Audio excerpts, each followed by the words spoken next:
Hello, Dr. Cynthia. It's so nice to have you on the show today. How are you doing? I'm well. How are you? I'm doing quite fine, and thank you so very much for being here. You see, I truly appreciate you. And you see, Doctor, oftentimes I love to thank my guest for two things. And I do this so often to the point where it has become my anthem. So, firstly, I want to say thank you so very much, Doctor, for investing in yourself. You see, you are on this platform right now because you did invest in yourself. And oftentimes, Dr. Cynthia, I love to make reference to the amazing mango tree. You see, some couple of months back, I was on a particular road, and just by the roadside, Dr. Cynthia, there was this very tall, unattractive mango tree. And I use the word unattractive because the mango tree it's got no mangoes on it, and the leaves were all dry. Yeah. So I just walked past it and I went my way.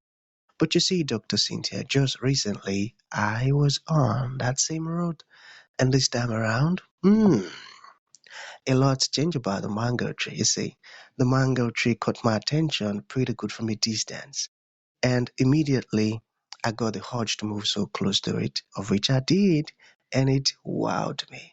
Because now the mango tree's got a lot of mangoes on it, beautiful green leaves and healthy branches. I tell you, it was such a very exciting moment, Daddy. I was so happy and excited, I tell you. Here is my point, Dr. Cynthia. You see, the fact that you dedicated your time, energy, and resources to becoming the amazing Dr. Cynthia that you are today, that alone has made it impossible for me to skip you. And that's why you got the request from me to be on the show because I was attracted to the fruit of all that you're doing. Your philosophies, your insight, the impact your work is having, and how you are offering your solutions. These stuffs are beautiful. And just before I sent you that request, Dr. Cynthia, I said to myself, I've got to benefit from these beautiful things Dr. Cynthia is doing, and not only me now because I don't want to be selfish, and even with the audience. And here we are today with the amazing Dr. Cynthia. So thank you so very much for doing that to yourself. And secondly, thank you for saying yes to the invite, because if Well, you had thank said you. nope, there was nothing Elisha could do about it. Thanks so much. Awesome. So let's get started. You see, I'm quite excited to have you on the show today for some reasons. Firstly, my interest in knowledge seeking. I believe in order for one to transition from a terrible situation to that of a beautiful one, Dr. Cynthia, I believe it takes the application of knowledge, quality information, and not just knowledge now, but the application of it. And you see, Doctor, ever since I discovered that light in the Hebrew means knowledge and darkness ignorance, I've been so keen to knowledge seeking. Why? Because I do not want to remain in the dark. So that's going to Mm, make our conversation today very important to me and even to the listeners. And the second reason mhm. why I'm excited to have the incredible Dr. Cynthia on the show is for the sake of the audience. You see, Doctor, we live in an age where information is as abundant as grains of sand. We've got lots of information flying out there. So these folks trust me for quality, eye-opening, and very important information, of which I am totally convinced that our conversation is going to be insightful and impactful. So for that reason, Dr. Cynthia, let's get started with your introduction. Talk to us about your personal or your professional journey, because right now we are so curious. We want to know how Dr. Cynthia got here.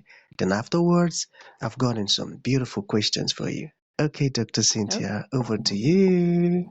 okay. Well, thank you for that beautiful, warm introduction. And I agree, knowledge is definitely light. So I spent about 30 years in the corporate world in the United States, in a lot of different industries. I was in hospitality, I was in food service, I was in healthcare, real estate. All predominantly in human resources. So, working with people, helping people to find employment and flourish in their jobs. And about 2 years ago, I left corporate America and I started my own business after the release of my first book, Now Near Next. And really, at this point in my life, it's about giving back. I focus a big part of my time and energy on helping women in particular who are seeking, who are ambitious and are seeking joy filled careers and helping them find their route to their success. And then I work with a lot of leaders and organizations to help them think about and bring talent into their workforce so that the individuals thrive and the organization thrives. So I do that through coaching. I am an executive coach. I do that through authoring books, and then I do that through keynote speaking. Amazing. And that's a powerful one you're doing because of the impact it is producing. And I love it. So let's begin first with your book. All right. What Mhm. inspired you to write that wonderful book? And how did you come about the title? Yeah. So the first book, Now Near Next, I was at a point where I was feeling very restless in my career. And I always knew I wanted to write a book to help women in particular. That, they say you're best poised to serve the person you once were. And I raised children as a career mom. I went through a divorce. I went through breast cancer. I, had many things that were challenges along the way. And so, as part of that, I began to do research. My thought partner, Kimberly Rath, and I conducted research. We studied women around the world, 5 countries, 4 race ethnicities, 25 years age span. And we found that women often feel restless or stuck or stagnant sometime in their career journey. And what we realized is it was because we lack intentionality. Women are often not very intentional about their career path. Men being very much the hunters and the providers, they're really raised to recognize the importance of their career path. And women are taught to work hard, put their head down, and then somebody will tap them when it's time. And so the title is really Now Near Next, came from the methodology that we created. And that is start today working on your future. So do your day job with excellence, but now, not tomorrow, not down the road, but today, right now, start working on your future. Name your next. What is your next? Is it a promotion? Is it more money? Is it starting your own business? Is it graduating from school? Define your next and start working on it now. And so the framework became the name of the book. Wow, that's amazing. And the fact that during your research you worked with real-time data, that's really essential. And thank you for doing that. So I'm still curious, okay? So what is the first chapter about? Can you talk to us about that? Mm, yeah. So one of the things that we realized immediately is that women liked the message of start working on your future today. But what is the first thing that they say is the reason why they don't invest in themselves? Time. Because there's a lot of guilt around women in business, especially if they're also trying to raise children. They feel a lot of guilt of, I feel like when I'm at work, I should be home with my children. When I'm home with my children, I should be at work. And not everybody has children, but women pour in someplace, whether it's their church or their community or their neighborhood. We find places to pour our energy and effort.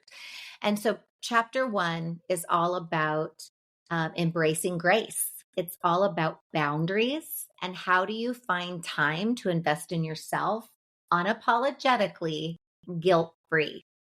That it's okay and important to invest in yourself without feeling regret or feeling as though you don't deserve it.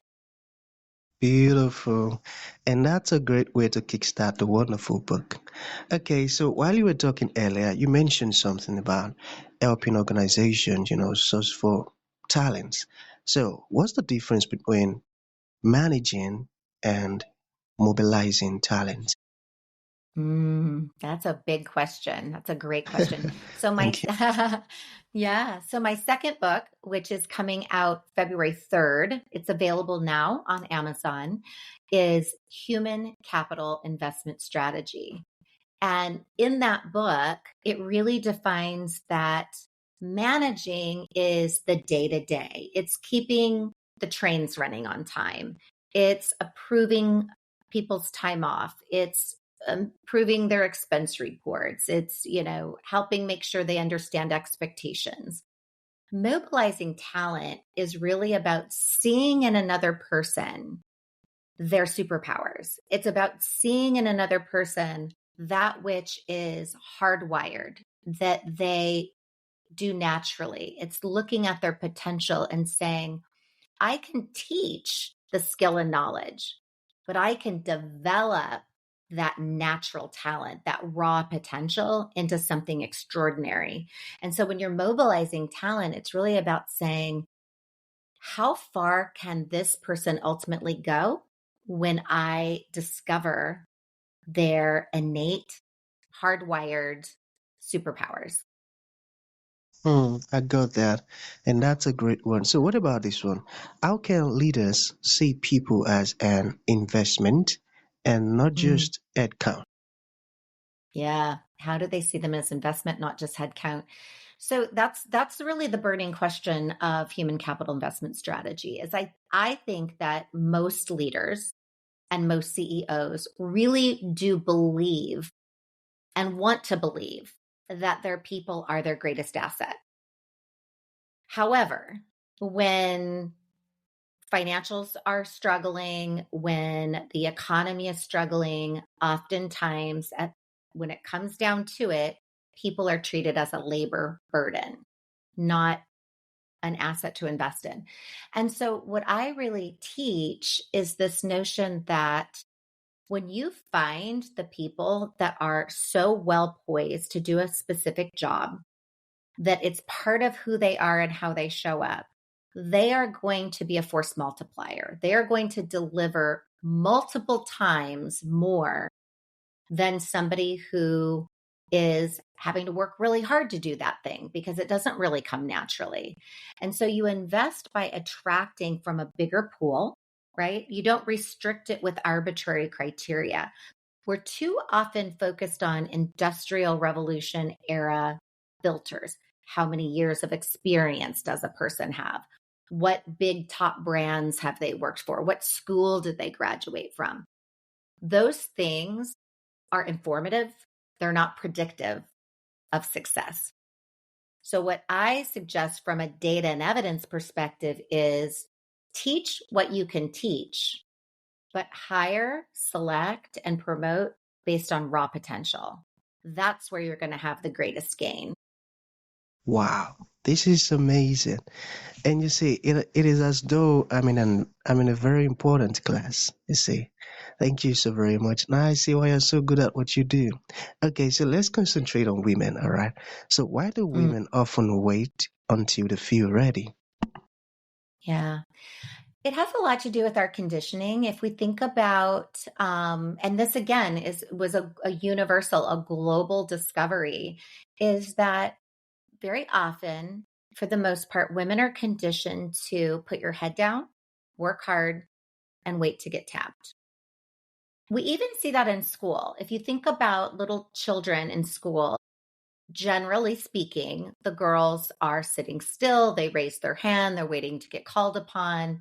They're getting their gold stars. Little boys oftentimes are restless and energetic and wiggly and all the things. When we grow up into young adults and we enter a corporate environment, women are still dutifully putting their head down, working hard, waiting to get tapped. Young men have channeled that energy into they look up, they look forward, they're, asking for what's next. And so it's a shift in terms of how women need to think. I always say we need to take a page out of the men's playbook. We need to think about how do we put our aspirations into the universe and that's okay. People aren't mind readers. If you don't know I'm interested in growing, and developing and having a future role, then if you don't know that, if I haven't expressed that to you, I can't expect you to just be a mind reader and know that, right? So I really work with women on agency or using their voice. Know what your next aspirational goal is, and then talk to people that you bring into confidence to say, I really want to be this when in a few years. And how do I get there? And seek feedback and wisdom from other people. Beautiful, we got that. So we have two more to go, Dr. Cynthia. So how do we balance empathy with execution? Empathy and execution. That is a powerful question. This is opinion based at this point. I don't have research to cite, but what I would say from my own leadership experience is collaboration matters. And when you are listening to the voice of those impacted, that's where empathy comes in. So if I'm making decisions about patients in a healthcare environment, or if I'm making decisions about guests that are coming into my hospitality environment, I really need to understand the voice of the person I'm serving. And as a leader, I really need to understand the voice of the people I'm serving from a leadership perspective. When you meet people where they are, when you really understand their value proposition, what's on their hearts and minds, then I think execution takes into consideration the human factor. And it can sound like it slows you down, but I think long term, it's the more sustainable, Hmm, because otherwise you get a lot of backlash, right? If I'm just executing without thinking about how it's going to impact people, chances are I'm going to have to revisit that decision more than true. once. I got that. Beautiful. And that was a great response. Thank you for explaining it that way. You made it quite easy to understand. So, what does move the line mean to you? Yeah. I think so often we end up with false narratives. And I think this is true of men and women. That we tell ourselves things and we live a life that's based on other people's perceptions, other narratives we hear growing up, whether it's, because you're a girl, you can't do that, or you're not smart enough, or you're not small enough, or you're too young, or you're too old. We have these narratives that we tell ourselves, and that they really can be a barrier to our aspirational goals. When I left corporate America at 56 years old, there was a part of me that thought, am I too old to be starting this new path, this new journey? Right. And that could have been something that really stopped me from the work that I've been doing for the last couple of years. But instead, I had to move the line. I had to change that narrative to, I have a lot more runway. I want to be doing this another 10, 15 plus years. And so I'm not going to let that define me. That's what move the line means. Identify that arbitrary barrier that you're telling yourself and get rid of it altogether or move it down the road. Give yourself some space. Give yourself some space. Wow. Now I've just learned something new. And by the way, you've got a great genes. You see, you look so young. Thank you. Amazing. Wow. My Beautiful. my grandmother just turned 102. Whoa. Yes, last week. Love it. Love it. Love it. Amazing. That's a great one. Well, thank you so very much, Dr. Cynthia. So to bring this to an end, what would you like to leave the audience with, like a final thought? And to those folks who like to Yeah. reach out to you, learn more about the beautiful stuff you're doing, or even make a purchase of your books, how can that be possible? Yes. So you can reach me at cynthiabensonmercer.com. So it's just my name, as will be written in the show notes, cynthiabensonmercer.com. You can also reach me directly at hello@cynthiabensonmercer.com. And my books are available on the website and also through Amazon. But here's what I'd like to leave you with, most importantly. And I think this applies to every single person regardless of age, regardless of current circumstances. Start working on your future today. Pick your next, understand what that aspirational goal is. Is it to enroll in a course? Is it to finish school? Is it to land a new job? Is it to make more money or get promoted? You choose. You get to choose what your next is. But start taking baby steps today, little incremental steps to work on your future today. Profound and powerful words. Thank you so very much, Dr. Cynthia. So that's going to be the end of the show. Thank you for coming and thank you for Thank you. sharing this beautiful stuff with us. It means a whole lot. Thank you. Thank you.